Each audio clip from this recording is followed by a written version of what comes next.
ಇವತ್ತಿನ ದೇವರ ವಾಕ್ಯವನ್ನು ನಾವು ಧ್ಯಾನ ಮಾಡೋಣ. ನಾವು ಹೇಗೆ ಪ್ರಾರ್ಥನೆ ಮಾಡಬೇಕು ಎಂಬುದಾಗಿ, ಈ ಲೋಕದಲ್ಲಿ ನಾವು ಎಲ್ಲ ಕಾರ್ಯಗಳನ್ನು ಜಯಿಸಬೇಕಾದ್ರೆ, ನಾವು ಚೆನ್ನಾಗಿ ಇರಬೇಕಾದ್ರೆ ನಾವು ಹೇಗೆ ಪ್ರಾರ್ಥನೆ ಮಾಡಬೇಕು, ಹೇಗೆ ಪ್ರಾರ್ಥನೆ ಮಾಡಿದರೆ ದೇವರು ನಮ್ಮ ಪ್ರಾರ್ಥನೆಯನ್ನು ಕೇಳ್ತಾರೆ, ನಮಗೆ ಬಿಡುಗಡೆಯನ್ನು ಕೊಡ್ತಾರೆ ಎಂಬುದಾಗಿ ದೇವರ ವಾಕ್ಯದ ಮೂಲಕವಾಗಿ ನಾವು ಧ್ಯಾನ ಮಾಡೋಣ. ಇವನ್ನ ಕೇಳುವುದಕ್ಕಾಗಿ ಸಿದ್ಧರಾಗಿದ್ದೀರಿ? ಹಲ್ಲೆಲೂಯಾ. ನಾವು ವಾಕ್ಯವನ್ನ ಕೇಳಿ ಅದನ್ನು ಮರೆತು ಬಿಡದೆ ಆ ವಾಕ್ಯಕ್ಕೆ ತಕ್ಕ ಹಾಗೆ ನಾವು ಏನು ಮಾಡಬೇಕು? ನಡಿಬೇಕು. ಮತ್ತೆ ಅದೇ ರೀತಿಯಾಗಿ ನಾವು ಕಾರ್ಯವನ್ನ ಮಾಡಬೇಕು. ಯಾರ ಮೂಲಕವಾಗಿ ನಾವು ಇದನ್ನ ಕಲಿತಾ ಇದ್ದೇವೆ? ಕರ್ತನ ಮೂಲಕವಾಗಿ, ಯೇಸುವಿನ ಮೂಲಕವಾಗಿ ನಾವು ಏನ್ ಮಾಡ್ತಾ ಇದ್ದೇವೆ? ಕಲಿತಾ ಇದ್ದೇವೆ. ಹಲ್ಲೆಲೂಯಾ. ಸರಿ, ಈಗ ಒಂದು ವಚನವನ್ನು ತೆಗಿರಿ.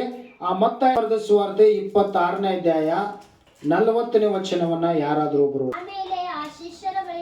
ಆಮೇಲೆ ಶಿಷ್ಯರ ಬಳಿಗೆ ಬಂದು ಅವರು ನಿದ್ದೆ ಮಾಡುವುದನ್ನ ಕಂಡು ಪೇತ್ರನಿಗೆ, ಹೀಗೂ ಒಂದು ಗಳಿಗೆಯಾದರೂ ನನ್ನ ಸಂಗಡ ಎಚ್ಚರವಾಗಿರಲಾರಿರ?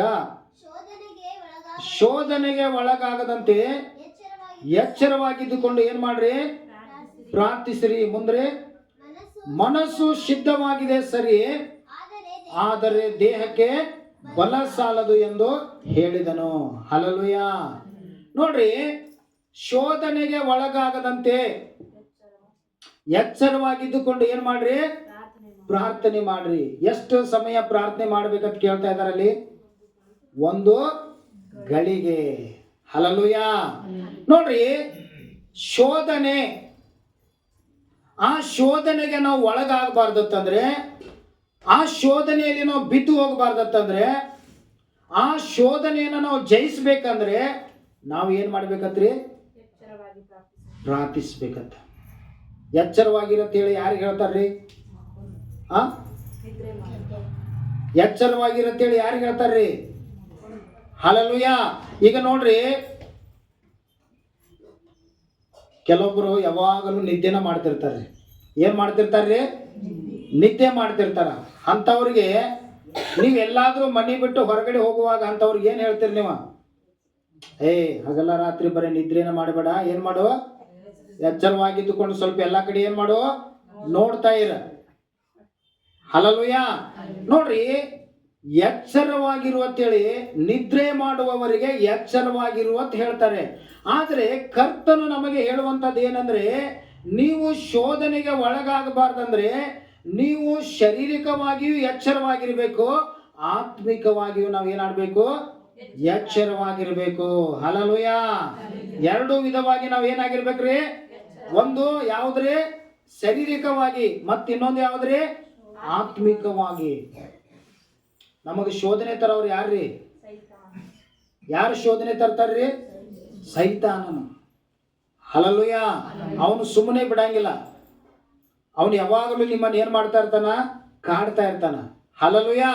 ಹಾಗಾದ್ರೆ ನೀವು ಅವನು ಕಾಡ್ಬೇಕಾದ್ರೆ ಏನ್ ಮಾಡ್ಬೇಕು? ಹಲ್ಲೆಲೂಯಾ. ಸೈತಾನನನ್ನ ನೀವು ಕಾಡ್ಬೇಕಾದ್ರೆ ನೀವೇನ್ ಮಾಡ್ಬೇಕು? ಪ್ರಾರ್ಥಿಸಬೇಕು. ಯಾವ ಕಡೆಯಿಂದ ಸಮಸ್ಯೆ ಬರ್ತಾ ಇದೆ, ಯಾವ ರೀತಿಯಾಗಿ ಸಮಸ್ಯೆ ಬರ್ತಾ ಇದೆ, ಎಲ್ಲಿ ಮಿಸ್ಟೇಕ್ ಆಗ್ತಾ ಇದೆ, ಇದನ್ನೆಲ್ಲ ನಾವು ಆತ್ಮಿಕವಾಗಿ ನಾವು ಎಚ್ಚರವಾಗಿದ್ದುಕೊಂಡು ತಿಳ್ಕೊಂಡು, ಹಲ್ಲೆಲೂಯಾ. ಈಗ ನೋಡ್ರಿ, ದೇಶ ಕಾಯುವವ್ರು ಹೆಂಗಿರ್ತಾರ್ರಿ? ಎಲ್ಲೋ ಒಂದ್ ಕಡೆ ಸುಮ್ ಕೂತ್ ಬಿಡ್ತಾರ್ರಿ ಅವ್ರ? ಇಲ್ಲ. ಬಹಳ ಕಠಿಣವಾದ ಕೆಲಸ ಅಂದ್ರ ದೇಶ ಕಾಯುವಂಥದ್ದು. ಸ್ವಲ್ಪ ಯಾಮಾರಿಸಿದ್ರೆ ಸಾಕು, ಶತ್ರುಗಳು ಬಂದು ಒಳಗಡೆ ಏನ್ ಮಾಡ್ತಾರ? ನಮ್ಮ ದೇಶದಲ್ಲಿ ನುಗ್ಗಿ ಬಿಡ್ತಾರ. ಹಲ್ಲೆಲೂಯಾ.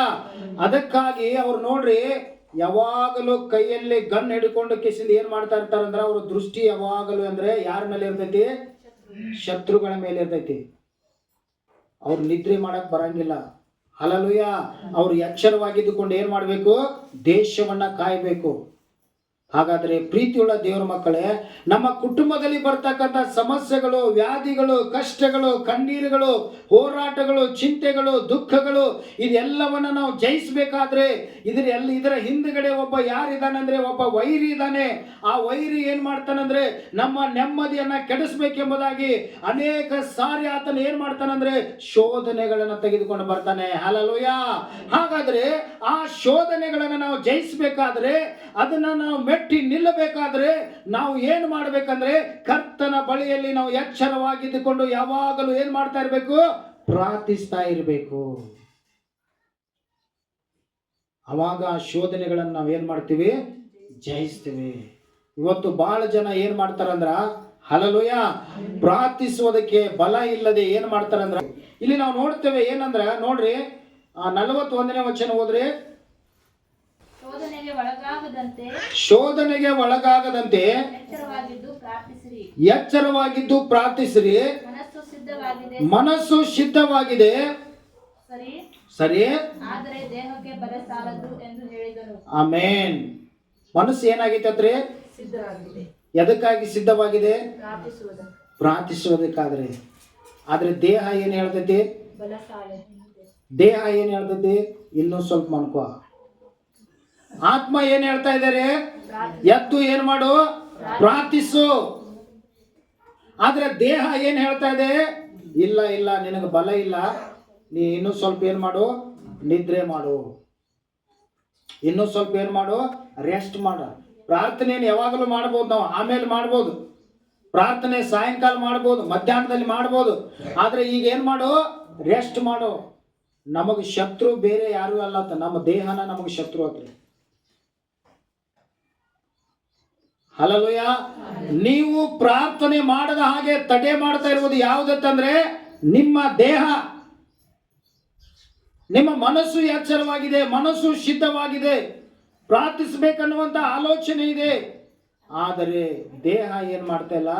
ನಮ್ಮ ಪ್ರಾರ್ಥನೆಗೆ ಸಾಥ್ ಕೊಡ್ತಾ ಇಲ್ಲ. ಹಲ್ಲೆಲೂಯಾ.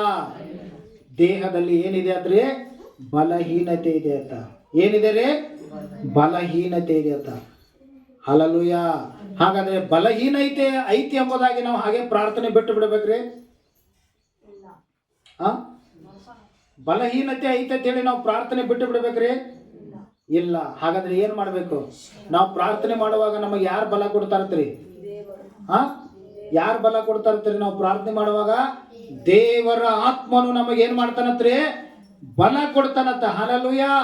ನಾವು ಹೇಗೆ ಪ್ರಾರ್ಥಿಸಬೇಕು, ಎಷ್ಟು ಗಂಟೆ ಪ್ರಾರ್ಥಿಸಬೇಕು, ಎದಕ್ಕಾಗಿ ಪ್ರಾರ್ಥಿಸಬೇಕು ಎಂಬುದಾಗಿ ಪರಿಶುದ್ಧಾತ್ಮನು, ಅದಕ್ಕೆ ನಾನು ಮೊನ್ನೆ ಹೇಳಿದ್ದೀನಿ ಏನಂದ್ರೆ, ಪ್ರಾರ್ಥನೆ ಮಾಡಬೇಕಾದ್ರೆ 10 ನಿಮಿಷ ಹೋರಾಟ ಇರುತ್ತದೆ. ಪ್ರಾರಂಭದಲ್ಲಿ ಪ್ರಾರ್ಥನೆ ಮಾಡಬೇಕಾದ್ರೆ ಎಷ್ಟು ನಿಮಿಷ ಹೋರಾಟ ರೀ? 10 ನಿಮಿಷ ನಮಗೇನಿದೆ? ಹೋರಾಟ. ಎದಕ್ಕೋಸ್ಕರವಾಗಿ? ಯಾವುದಕ್ಕೆ ಹೋರಾಟ ರೀ? ಪ್ರಾರ್ಥನೆ ಮಾಡದ ಹಾಗೆ ಎಷ್ಟು ನಿಮಿಷ ನಮಗೆ ಹೋರಾಟ? 10 ನಿಮಿಷ. ಆ 10 ನಿಮಿಷ ನಾವು ಕಳೆದು ಮುಂದೆ ಹೋದಿವತ್ತಂದ್ರ ನಾವು ಗಂಟೆ ಗಟ್ಟಲೆ ಪ್ರಾರ್ಥನೆ ಮಾಡಿದ್ರು ನಮಗೇನಿರುವುದಿಲ್ಲ? ಬೇಸರಿಕೆನೆ ಇರುವುದಿಲ್ಲ. ಹಲ್ಲೆಲೂಯಾ. ಹಾಗಾದ್ರೆ ಪ್ರೀತಿಯುಳ್ಳ ದೇವ್ರ ಮಕ್ಕಳೇ, ಪ್ರತಿದಿನ 5 ಗಂಟೆಗೆ ಎದ್ದು ಎಷ್ಟು ಜನ ಪ್ರಾರ್ಥನೆ ಮಾಡ್ತಾ ಇದ್ದೀರಿ? ಸುಮ್ಮನೆ ಕೈ ಎತ್ತಬೇಡ್ರಿ, ದೇವ್ರು ನೋಡ್ತಿರ್ತಾನೆ ಕೈ. ನೋಡ್ರಿ, ಲೋಕ ಎದ್ದು 1 ತಾಸು ಮ್ಯಾಗ ಇವ್ರು ಹೇಳ್ತಾರ. ಹಲ್ಲೆಲೂಯಾ. ಮಸೀದಿಯಲ್ಲಿ ನಮಾಜ್ ಎಷ್ಟು ಗಂಟೆಗೆ ಸ್ಟಾರ್ಟ್ ಆಕೈತ್ರಿ? 5 ಗಂಟೆಗೆ. ಆಮೇಲೆ ಸುಪ್ರಭಾತ ಎಷ್ಟು ಗಂಟೆಗೆ ಚಾಲು ಆಕೈತ್ರಿ? 5 ಗಂಟೆಗೆ. ಹಾಗಾದ್ರೆ ನೀವು ಎಷ್ಟು ಗಂಟೆಗೆ ಹೇಳ್ಬೇಕು? ನೀವು ಅವ್ರ ಜೊತೆನೇ ಹೇಳ್ಬೇಕು, ಅವ್ರಿಗಿಂತ ಮುಂಚಿತವಾಗಿ ಹೇಳ್ಬೇಕು. ಹಲ್ಲೆಲೂಯಾ. ಹಾಗಾದ್ರೆ ಪ್ರೀತಿಯುಳ್ಳ ದೇವ್ರ ಮಕ್ಕಳೇ, ದಿನಕ್ಕೆ ಕನಿಷ್ಠ 1 ಗಂಟೆ ಆದ್ರೂ ನಾವು ಏನ್ ಮಾಡ್ಬೇಕು? ಪ್ರಾರ್ಥಿಸಬೇಕು. ಯಾವ ಸಮಯದಲ್ಲಿ ಪ್ರಾರ್ಥಿಸಬೇಕು? ಬೆಳಗಿನ ಸಮಯದಲ್ಲಿ ನಾವು ಏನ್ ಮಾಡ್ಬೇಕು? ಪ್ರಾರ್ಥಿಸಬೇಕು. ಯಾಕಂದ್ರೆ ಬೆಳಗಿನ ಸಮಯ ಪ್ರಾರ್ಥನೆಗೆ ಉತ್ತಮವಾದ ಸಮಯ. ಹಲ್ಲೆಲೂಯಾ. ಆ ಬೆಳಗಿನ ಸಮಯದಲ್ಲಿ ನಾವು ಪ್ರಾರ್ಥಿಸುವುದಾದರೆ ಆ ಪ್ರಾರ್ಥನೆ ಬೆಳಗಿನ ಜಾವ ನಾವು ಏನ್ ಮಾಡ್ಬೇಕು? ಎಚ್ಚರವಾಗಿದ್ದುಕೊಂಡು ನಾವು ಏನ್ ಮಾಡ್ಬೇಕು? ಪ್ರಾರ್ಥಿಸ್ಬೇಕು. ನೀವು ಪ್ರತಿದಿನ ನಿಮ್ಮ ಶರೀರ ಹೇಳಿದಂಗ ನೀವು ಕೇಳಿದ್ರಂತಂದ್ರ ನೀವು ಖಂಡಿತವಾಗ್ಲೂ ನಿಮ್ಮ ಜೀವನದಲ್ಲಿ ನೀವು ಸೋಲ್ತೀರಿ. ಕೆಲವು ಸಾರಿ ನಮ್ಮ ಶರೀರಕ್ಕೆ ರೆಸ್ಟ್ ಬೇಕು, ಇಲ್ಲ ತನ್ನಂಗಿಲ್ಲ. ಕೆಲವು ಸಾರಿ ರಾತ್ರಿ ಲೇಟ್ ಮಾಡಿದ್ದಿರ್ತೀವಿ, ಕೆಲವು ಸಾರಿ ಎಲ್ಲೋ ಪ್ರಯಾಣ ದೂರ ಹೋಗಿ ಬಂದಿರ್ತೀವಿ. ಅಂಥ ಸಮಯದಲ್ಲಿ ನಮಗೆ ರೆಸ್ಟ್ ಬೇಕು. ಆದರೆ ಏನೂ ಇಲ್ಲದೆ ಇರುವಂಥ ಸಮಯದಲ್ಲೂ ಸಹ, ಎಲ್ಲ ಆರೋಗ್ಯ ಚೆನ್ನಾಗಿರುವಾಗಲೂ ಸಹ ನಾವು ಒಂದು ವೇಳೆ ಲೇಟ್ ಮಾಡಿ ಹೇಳ್ತಾ ಇರುವುದಾದರೆ ನಾವು ಖಂಡಿತವಾಗಲೂ ನಾವೇ ಶೋಧನೆಗೆ ನಮ್ಮನ್ನು ಏನು ಮಾಡ್ತಾ ಇದ್ದೇವೆ, ಒಪ್ಪಿಸಿ ಕೊಡ್ತಾ ಇದ್ದೇವೆ. ಕ್ರೈಸ್ತರ ಜೀವಿತ ಅಂದರೆ ಸಾಮಾನ್ಯವಾದ ಜೀವಿತವಲ್ಲ. ಹಲ್ಲೆಲೂಯಾ. ಕ್ರೈಸ್ತರ ಜೀವಿತ ಅಂದರೆ ಇದು ಯಾವಾಗಲೂ ಏನಂತಂದ್ರೆ ಒಂದು ಹೋರಾಟದ ಜೀವಿತ. ಈ ಹೋರಾಟದಲ್ಲಿ ನಾವು ಜಯಿಸಬೇಕಾದ್ರೆ, ಈ ಹೋರಾಟದಲ್ಲಿ ನಾವು ಜಯ ಹೊಂದಬೇಕಾದರೆ, ದೇವರು ನಮ್ಮ ಪರವಾಗಿ ನಿಂತುಕೊಂಡು ನಮಗೆ ಜಯವನ್ನು ಕೊಡಬೇಕಾದ್ರೆ, ದೇವರು ನಮ್ಮ ಪ್ರಾರ್ಥನೆಯನ್ನ ಕೇಳಬೇಕಾದ್ರೆ ನಾವು ಯಾವಾಗಲೂ ಎಚ್ಚರವಾಗಿದ್ದುಕೊಂಡು ಏನು ಮಾಡಬೇಕು, ಪ್ರಾರ್ಥಿಸ್ತಾ ಇರಬೇಕು. ಹಲ್ಲೆಲೂಯಾ. ಅದಕ್ಕಾಗಿ ಜೊತೆಯಲ್ಲಿ ಎಷ್ಟು ಜನರನ್ನ ಕರ್ಕೊಂಡು ಹೋದ್ರು? ಎಷ್ಟು ಜನರನ್ನ ಕರ್ಕೊಂಡು ಹೋದ್ರೆ? 3 ಜನರನ್ನ. ಆ 3 ಜನರಲ್ಲಿ ಯಾರು ಪ್ರಾರ್ಥನೆ ಮಾಡಿದ್ರು? 3 ಜನರನ್ನ ಪ್ರಾರ್ಥನೆ ಮಾಡಕ್ ಕರ್ಕೊಂಡು ಹೋದ್ರು. ಆದ್ರೆ 3 ಜನರಲ್ಲಿ ಎಷ್ಟು ಜನರು ಯೇಸುವಿನ ಜೊತೆಯಲ್ಲಿ ಪ್ರಾರ್ಥನೆ ಮಾಡಿದ್ರು? 3 ಜನ ಏನ್ ಮಾಡ್ತಾ ಇದಾರ? ನಿದ್ದೆ ಮಾಡ್ತಾ ಇದಾರ. ಇವತ್ತು ಪ್ರತಿಯೊಬ್ಬರ ಜೀವಿತವೂ ಇದೇ ಆಗೈತಿ ಪ್ರಿಯರೇ. ನಾವು ಎಷ್ಟೋ ವಾಕ್ಯಗಳನ್ನು ಕೇಳ್ತೇವೆ, ಎಷ್ಟೋ ವಾಕ್ಯಗಳನ್ನು ಓದುತ್ತೇವೆ, ಆದರೆ ಪ್ರಾರ್ಥನೆಯನ್ನ ಏನ್ ಮಾಡ್ತೇವೆ? ಮರ್ತು ಬಿಡ್ತೇವೆ. ನಮ್ಮ ತಾಯಿಗೆ ಆರಾಮಿಲ್ರಿ, ನಮ್ಮ ತಮ್ಮನಿಗೆ ಆರಾಮಿಲ್ರಿ, ನನ್ನ ಗಂಡನಿಗೆ ಆರಾಮಿಲ್ರಿ, ನನ್ನ ಮಕ್ಕಳಿಗೆ ಆರಾಮಿಲ್ರಿ. ಹಲ್ಲೆಲೂಯಾ. ಹಾಗಾದ್ರೆ ಇವ್ರಿಗೋಸ್ಕರ ಯಾರು ಪ್ರಾರ್ಥನೆ ಮಾಡ್ಬೇಕು? ಊರಾಗಿರುವಂತವ್ರು ಎಲ್ಲರೂ ಬಂದು ಪ್ರಾರ್ಥನೆ ಮಾಡ್ತಾರೆ ನಿಮಗೋಸ್ಕರ. ಯಾರು ಮಾಡ್ಬೇಕು? ನಾವು ಮಾಡಬೇಕು. ಯಾಕೆ ನಾವು ಮಾಡಬೇಕು? ಯಾಕೆ ನಾವು ಪ್ರಾರ್ಥನೆ ಮಾಡಬೇಕು? ಪ್ರಾರ್ಥನೆ ಮಾಡುವುದನ್ನ ಯಾರು ಕಲ್ತಿದ್ದಾರೆ?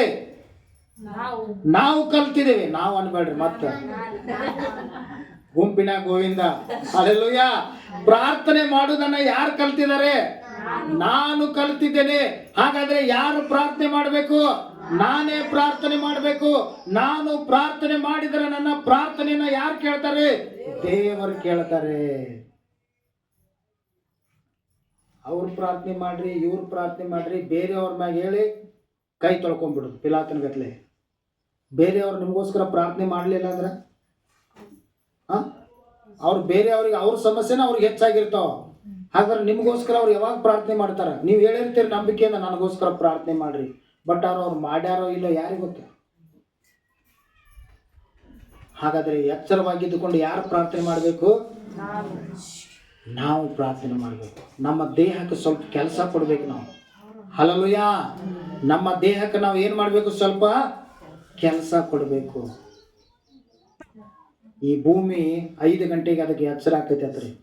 ನೋಡ್ರಿ, 5 ಗಂಟೆಗೆ ಎಲ್ಲ ಪ್ರಾಣಿ ಪಕ್ಷಿಗಳು ಒದರಾಕ್ ಸ್ಟಾರ್ಟ್ ಮಾಡ್ತಾವ.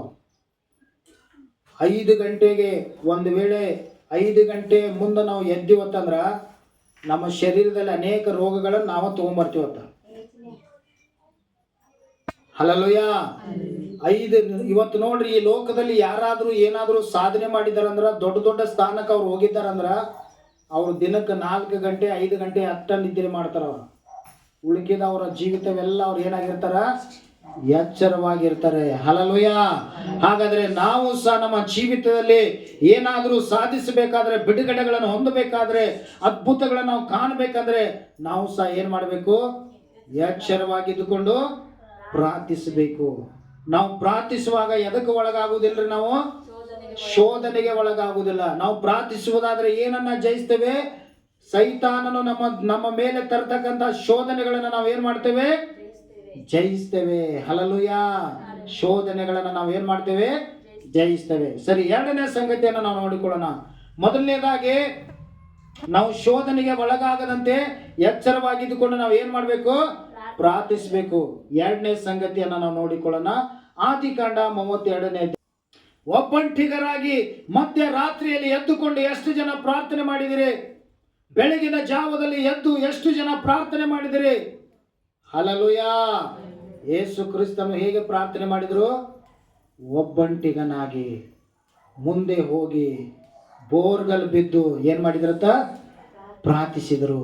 ಯಾಕೋಬನು ಒಬ್ಬಂಟಿಗನಾಗಿ ಹಿಂದೆ ಉಳಿದು ಏನು ಮಾಡ್ತಾ ಇದ್ದಾನ? ಹೇಗೆ ಪ್ರಾರ್ಥನೆ ಮಾಡ್ತಾ ಇದ್ದಾನ? ಹೋರಾಡಿ ಪ್ರಾರ್ಥನೆ ಮಾಡ್ತಾ ಇದ್ದಾನೆ. ಅದು ನಾರ್ಮಲ್ ಆದ ಪ್ರಾರ್ಥನೆ ಅಲ್ಲ, ಅದು ಸಾಮಾನ್ಯವಾದ ಪ್ರಾರ್ಥನೆ ಅಲ್ಲ. ದೇವರು ಆಶೀರ್ವದಿಸುವವರೆಗೂ, ದೇವರು ನಾನು ನಿನ್ನನ್ನು ಆಶೀರ್ವದಿಸಿದ್ದೀನಪ್ಪ, ನಿನಗೆ ಬಿಡುಗಡೆ ಕೊಟ್ಟಿದ್ದೀನಪ್ಪ ಎಂಬುದಾಗಿ ಹೇಳುವವರೆಗೂ ಯಾಕೋಬನು ಹೋರಾಡಿ ಹೋರಾಡಿ ಬೆಳಕಾಗುವವರೆಗೂ ಆತನು ಏನು ಮಾಡಿದ? ಪ್ರಾರ್ಥನೆ ಮಾಡಿದ. ನಮಗ ಕಣ್ತುಂಬ ನಿದ್ರೇನು ಬೇಕು, ಹೊಟ್ಟೆ ತುಂಬ ಊಟನೂ ಬೇಕು, ಸಮಸ್ಯೆನೂ ಇರಬಾರ್ದು. ಯಾಕಂದ್ರೆ ಇನ್ನೂ 2 ತಾಸು ನಿದ್ದೆ ಮಾಡಕ್ ಬರ್ತದೆ. ಹಲ್ಲೆಲೂಯಾ. ಇದೆಲ್ಲ ನಾವು ಮಾಡ್ತಾ ಇದ್ರೆ ಪ್ರಾರ್ಥನೆ ಮಾಡೋದಕ್ಕೆ ಸಾಧ್ಯನಾ? ಒಂದು ದಿನ ಆದರೂ ಮಧ್ಯರಾತ್ರಿಯಲ್ಲಿ ಎದ್ದು ಪ್ರಾರ್ಥನೆ ಮಾಡಿದೀವ್ರಿ? ಒಂದು ದಿನ ಆದರೂ ರಾತ್ರಿ ಎಲ್ಲ ಪ್ರಾರ್ಥನೆಯಲ್ಲಿ ಕಳೆದಿದೀವ? ಕಳೆಯಂಗಿಲ್ಲ ನಾವು. ಯಾಕಂದ್ರೆ ನಾವೆಲ್ಲ ಯಾರು ಅದೇನತ್ತಾರಲ್ಲ, ರಾಜನ ಮಕ್ಕಳು. ಯಾರ ಮಕ್ಕಳ್ರಿ? ಹಲ್ಲೆಲೂಯಾ. पेट भर खाना खाएंगे, दिन भर ಅನುಭವ ಭಾಳ ಅದಾವ್ರಿ. ನಮ್ಮಲ್ಲಿರುವಂಥ ಮಂದಿಗೆ ಅನುಭವ ಭಾಳ ಅದಾವ್ರಿ. ಹಲ್ಲೆಲೂಯಾ.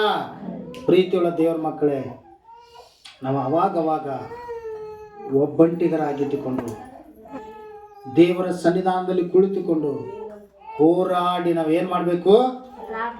ಪ್ರಾರ್ಥಿಸಬೇಕು. ಹೋರಾಡಿ ನಾವೇನು ಮಾಡಬೇಕು? ಈ ಅಭ್ಯಾಸವನ್ನು ನಮ್ಮ ಜೀವಿತದಲ್ಲಿ ನಾವು ಕಲಿಬೇಕು. ಇದನ್ನು ನಮ್ಮ ಜೀವಿತದಲ್ಲಿ ನಾವು ಏನು ಮಾಡಬೇಕು? ರೂಢಿ ಮಾಡಿಕೊಳ್ಳಬೇಕು. ಆ ರಾತ್ರಿ ಅವನು ತನ್ನ ಇಬ್ಬರು ಹೆಂಡತಿಯರನ್ನು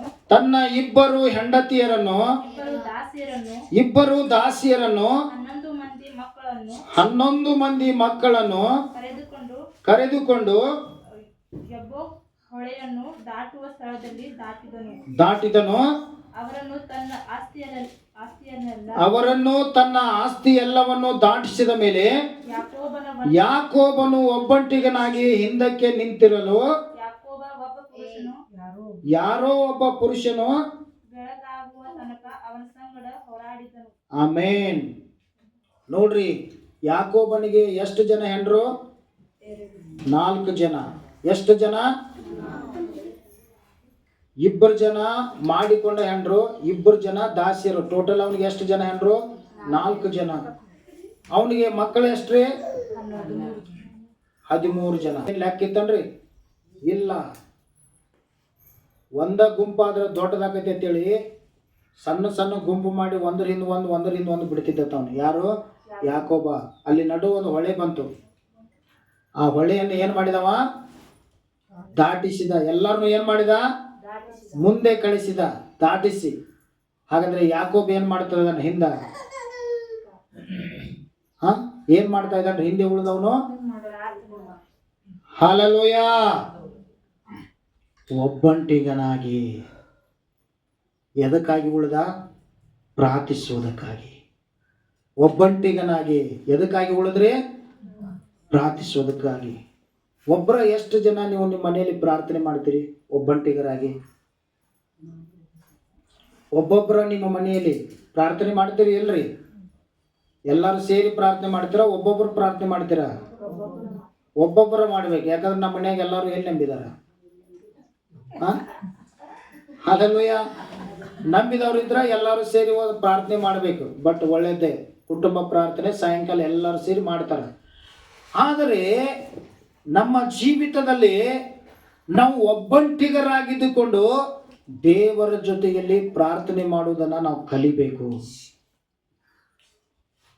ಯಾಕೋಬ ಹೆಂಡ್ರು, 13 ಜನ ಮಕ್ಕಳು, ದನ ಕರ ಕುರಿ ಆಡು ಕತ್ತೆ ಲೆಕ್ಕ ಇಲ್ಲ. ಇಷ್ಟೆಲ್ಲ ಇದ್ದಾಗಲೂ ಸಹ ಯಾಕೋಬನು ಏನ್ ಮಾಡ್ತಾ ಇದ್ದಾನಂದ್ರೆ ಹಿಂದೆ ಉಳಿದುಕೊಂಡು, ಹಲ್ಲೆಲೂಯಾ, ಒಬ್ಬಂಟಿಗನಾಗಿ ಆತನು ಏನ್ ಮಾಡ್ತಾ ಇದ್ದಾನಂದ್ರೆ ಹೋರಾಡಿ ಪ್ರಾರ್ಥನೆ ಮಾಡ್ತಾ ಇದ್ದಾನಂತ್ರಿ. ಹೇಗೆ ಪ್ರಾರ್ಥನೆ ಮಾಡ್ತಾ ಇದ್ದಾನೆ ಆತನು? ಹೋರಾಡಿ ಪ್ರಾರ್ಥನೆ ಮಾಡ್ತಾ ಇದ್ದಾನೆ. ನೀವೆಂದಾದ್ರೂ ಹೋರಾಡಿ ಪ್ರಾರ್ಥನೆ ಮಾಡಿದಿರಿ? ಈ ಸಮಸ್ಯೆ ಬಂದೈತೆಲ್ಲ ಇದನ್ನ ಬಿಡಂಗೇ ಇಲ್ಲ ನಾನು ಅಂತೇಳಿ ಎಂದಾದ್ರೂ ಅದರ ಜೊತೆ ಹೋರಾಟ ಮಾಡಿದಿರಿ? ಹಲ್ಲೆಲೂಯ. ಈ ಕಷ್ಟದಿಂದ ಹೊರಗೆ ಬರುವವರೆಗೂ ನಾನು ಬಿಡಂಗಿಲ್ಲ ಅಂತೇಳಿ ಎಂದಾದ್ರೂ ಅದಕ್ಕೆ ಹೋರಾಟವಾಗಿ ಅದರ ವಿರುದ್ಧವಾಗಿ ನಿಂತುಕೊಂಡು ಪ್ರಾರ್ಥನೆ ಮಾಡಿದಿರಿ? 27ನೇ ವಚನವನ್ನು ಹೋದ್ರೆ, ಆ ಪುರುಷನು ನಿನ್ನ ಹೆಸರೇನು ಎಂದು ಕೇಳಿದ್ದಕ್ಕೆ ಹಾ ಅವನು ಯಾಕೋಬನು ಅಂದಾಗ ಹಾ ಅವನು ಯಾಕೋಬನಿಗೆ, ಇನ್ನು ಮೇಲೆ ನೀನು ಯಾಕೋಬನೆನಿಸಿಕೊಳ್ಳುವುದಿಲ್ಲ, ಹಾ ದೇವರ ಸಂಗಡಲು ಮನುಷ್ಯರ ಸಂಗಡಲು ಹೋರಾಡಿ ಗೆದ್ದವನಾದ್ದರಿಂದ ನಿನಗೆ ಇಸ್ರಾಯೇಲ್ ಎಂದು ಹೆಸರುಂಟಾಗುವುದು ಎಂದು ಹೇಳಿದನು. ಆಮೇನ್. 26ನೇ ವಚನ 26 ಹೋದ್ರೆ, ಆ ಪುರುಷನು ನನ್ನನ್ನ ಬಿಡು ಬೆಳಗಾಗುತ್ತದೆ ಅನ್ನಲು ಯಾಕೋಬನು ನೀನು ನನ್ನನ್ನು ಆಶೀರ್ವದಿಸದೆ ಹೊರತು ನಿನ್ನನ್ನ ಏನ್ ಮಾಡುವುದಿಲ್ಲ, ಬಿಡುವುದಿಲ್ಲ. ನೀನು ನನ್ನನ್ನು ಆಶೀರ್ವದಿಸದೆ ಹೊರತು ನಿನ್ನನ್ನು ನಾನು ಏನ್ ಮಾಡುವುದಿಲ್ಲ, ಬಿಡುವುದಿಲ್ಲ ಎಂಬುದಾಗಿ ಹೋರಾಡಿ ಹೋರಾಡಿ ಹೋರಾಡಿ ಏನ್ ಮಾಡ್ತಾ ಇದ್ದಾನ, ಪ್ರಾರ್ಥನೆ ಮಾಡ್ತಾ ಇದ್ದಾನ. ನೋಡ್ರಿ, ಯಾಕೋಬನು ಇಷ್ಟೊಂದು ಬಲವಾದ ಪ್ರಾರ್ಥನೆ ಮಾಡಿದ್ದಕ್ಕಾಗಿನೇ ಇವತ್ತು ಒಂದು ದೇಶಕ್ಕೆ ಅವನ ಹೆಸರಿದೆ. ಯಾವುದ್ರಿ ಆ ಹೆಸರು? ಇಸ್ರಾಯೇಲ್. ಯಾಕೋಬ ಅಂದ್ರೆ ಅವನ ಹೆಸರಿನ ಅರ್ಥ ಏನಂದ್ರೆ, ಯಾಕೋಬ ಅಂದ್ರೆ ಮೋಸಗಾರ. ಯಾರಿಗೆ ಮೋಸ ಮಾಡಿದವನು? ತನ್ನ ಅಣ್ಣನಿಗೆ ಏನ್ ಮಾಡಿದ? ಮೋಸ ಮಾಡಿದ. ಮೋಸದಿಂದ ಆಶೀರ್ವಾದ ಹೊಂದಿದ್ದ. ಆದರೆ ಈಗ ದೇವರು ಏನ್ ಮಾಡ್ತಾ ಇದಾರೆ, ಆ ಮೋಸದ ಹೆಸರನ್ನೇ ದೇವರು ಏನ್ ಮಾಡ್ತಾ ಇದಾರ, ಬದಲಾಯಿಸ್ತಾ ಇದ್ದಾರೆ. ಹಲ್ಲೆಲೂಯಾ. ಇನ್ನು ಮೇಲೆ ನೀನು ಯಾಕೋಬನೆನಿಸಿಕೊಳ್ಳುವುದಿಲ್ಲ, ಇನ್ನು ಮೇಲೆ ನೀನು ಯಾರು? ಇಸ್ರಾಯೇಲ್. ಇಸ್ರಾಯೇಲ್ ಅಂದ್ರೆ ಏನ್ರಿ? ಆಶೀರ್ವದಿಸಲ್ಪಟ್ಟವನು. ಹಲ್ಲೆಲೂಯಾ. ಇಸ್ರಾಯೇಲ್ ಅಂದರೆ ಆತನು ಆಶೀರ್ವದಿಸಲ್ಪಟ್ಟವನು. ಅದಕ್ಕಾಗಿ ಯಾಕೋಬನು ಯಾವಾಗಲೂ ಗತಿಸಿ ಹೋಗಿದ್ದಾನೆ. ಆದರೆ ಈಗಲೂ ಅವನ ಹೆಸರನ್ನ ಒಂದು ದೇಶಕ್ಕೆ ಇಟ್ಟಿದ್ದಾರೆ. ಕಾರಣ ಹೇಗೆ ಪ್ರಾರ್ಥನೆ ಮಾಡಿದವನು? ಹೋರಾಡಿ. ಎಷ್ಟು ಜನ ಅವನಿಗೆ ಪತ್ನಿಯರು? 4 ಜನ. ಮಕ್ಕಳೆಷ್ಟ್ರಿ? ನೀವು ಹೇಳ್ತೀರಿ, ಅಯ್ಯೋ ನಮಗೆ ಮಕ್ಕಳ ಉಸಾಬರಿ ಮಾಡಕ್ಕಾಗಂಗಿಲ್ರಿ, ಬೆಳಗ್ಗೆ ಎದ್ರ ಬುತ್ತಿ ಮಾಡಿ ಕಟ್ಟಬೇಕ್ರಿ, ಭಾಳ ಮನಿ ಕೆಲಸ ರೀ. ಯಾಕೋಬನಷ್ಟು ದೊಡ್ಡ ಸಂಸಾರ ನಮ್ದೇನಾದ್ರೂ ಐತಿ? ಹಲ್ಲೆಲೂಯಾ. ಅಷ್ಟು ದೊಡ್ಡ ಸಂಸಾರ ಇದ್ರೂ ಸಹ ಮಕ್ಕಳು ಮೊಮ್ಮಕ್ಕಳು 4 ಜನ ಹೆಂಡ್ರು ದನ ಕರ ಎಲ್ಲ ಇದ್ರೂ ಸಹ ಯಾಕೋಬನು ತನ್ನ ಜೀವಿತದಲ್ಲಿ ಏನ್ ಮಾಡ್ತಾ ಇದ್ದಾನ? ಆತನು ಪ್ರಾರ್ಥನೆ. ಎಂತ ಪ್ರಾರ್ಥನೆ? ಹೋರಾಡಿ ದೇವರ ಆಶೀರ್ವದಿಸುವವರೆಗೂ ಅವನು ಏನ್ ಮಾಡ್ತಾ ಇರಲಿಲ್ಲ, ಬಿಡ್ತಾ ಇರಲಿಲ್ಲ. ಹಲ್ಲೆಲೂಯಾ. ಹಾಗಾದ್ರೆ ಈ ಪ್ರಾರ್ಥನೆಯನ್ನ ನಾವು ಏನ್ ಮಾಡ್ಬೇಕಂದ್ರ ಕಲಿಬೇಕು. ಇನ್ನೊಂದು ವಚನ ಹೋದ್ರಿ, ಲೂಕನ್ ಬರೆದ ಸುವಾರ್ತೆ 6ನೇ ಅಧ್ಯಾಯ, ಲೂಕ ಅಧ್ಯಾಯ 7 आणि वचन 12.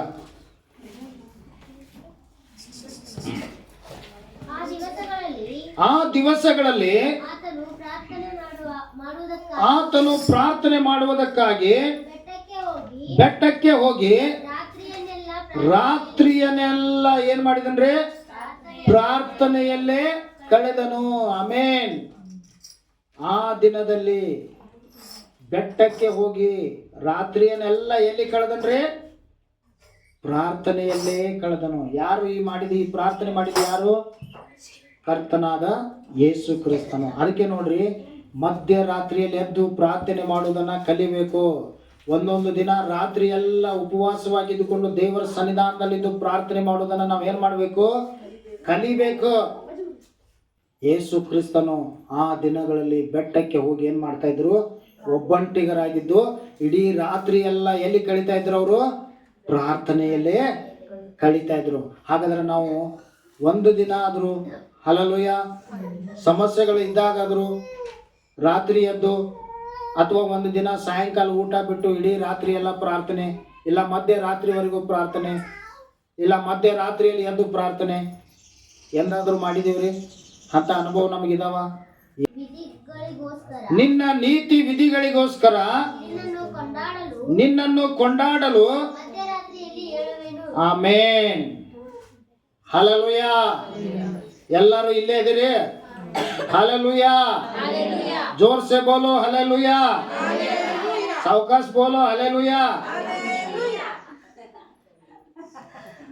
ನಿನ್ನ ನೀತಿ ವಿಧಿಗಳಿಗೋಸ್ಕರ ನಿನ್ನನ್ನು ಕೊಂಡಾಡಲು ಯಾವಾಗ ಹೇಳ್ತಾನತ್ರಿ? ಯಾವಾಗ ಹೇಳ್ತಾನತ್ರಿ? ಮಧ್ಯರಾತ್ರಿಯಲ್ಲಿ. Hallelujah, hallelujah. ರಾತ್ರಿ ಇಡೀ ಲೋಕ ಎಲ್ಲ ಮಣಗಿರ್ತೈತ್ರಿ. ಯಾವ ಶಬ್ದ ಇರಂಗಿಲ್ಲ, ಯಾವುದೇ ರೀತಿ ಶಬ್ದಗಳು ನಮ್ಮ ಕಿವಿಗೆ ಬೀಳಂಗಿಲ್ಲ, ಎಲ್ಲ ಶಾಂತವಾಗಿರ್ತೈತಿ. ಆ ಸಮಯದಲ್ಲಿ ಮಧ್ಯರಾತ್ರಿಯಲ್ಲಿ ಎದ್ದುಕೊಂಡು 1 ಗಂಟೆ 2 ಗಂಟೆ ದೇವರ ಸನ್ನಿಧಾನದಲ್ಲಿ ಪ್ರಾರ್ಥಿಸುವುದಾದರೆ, ಅಥವಾ ವಾರಕ್ಕೊಂದು ಸಾರಿ, ತಿಂಗಳದಾಗ ಒಂದು ಸಾರಿ ಮಧ್ಯರಾತ್ರಿಯಲ್ಲಿ ಎದ್ದುಕೊಂಡು ದೇವರು ಮಾಡಿದಂಥ ಉಪಕಾರಗಳಿಗೆ ದೇವರನ್ನು ಕೊಂಡಾಡುವುದಾದರೆ, ಪ್ರಾರ್ಥಿಸುವುದಾದರೆ ಎಷ್ಟು ಒಳ್ಳೆಯದಾಗಿ ನಮ್ಮ ಜೀವಿತದಲ್ಲಿ ಇರ್ತೈತೆ ನೋಡ್ರಿ ಪ್ರಿಯರೇ. ಹಲ್ಲೆಲೂಯಾ. ಹಾಗಾದ್ರೆ ಇವತ್ತು ಸಮಸ್ಯೆಗಳು ಪ್ರತಿಯೊಬ್ಬರಿಗೆ ನಮಗಿದಾವೆ. ಆ ಸಮಸ್ಯೆಗಳಿಂದ ನಾವು ಬಿಡುಗಡೆ ಹೊಂದಬೇಕಾದ್ರೆ, ಆ ಸಮಸ್ಯೆ ಶೋಧನೆಗಳನ್ನು ನಾವು ಜಯಿಸಬೇಕಂದ್ರೆ ಯಾವ ಸಮಯದಲ್ಲಿ ಹೇಳಬೇಕು? ಮಧ್ಯರಾತ್ರಿಯಲ್ಲಿ ಅಥವಾ ಉದಯ ಕಾಲದಲ್ಲಿ ಎದ್ದು ನಾವು ಕರ್ತನ ಸನ್ನಿಧಾನದಲ್ಲಿ ಏನು ಮಾಡಬೇಕು? ಪ್ರಾರ್ಥಿಸಬೇಕು. ಮೊದಲನೇದಾಗಿ ಶೋಧನೆಗೆ ಒಳಗಾಗದಂತೆ ಎಚ್ಚರವಾಗಿದ್ದುಕೊಂಡು ಏನು ಮಾಡ್ಬೇಕ್ರಿ? ಪ್ರಾರ್ಥಿಸಬೇಕು.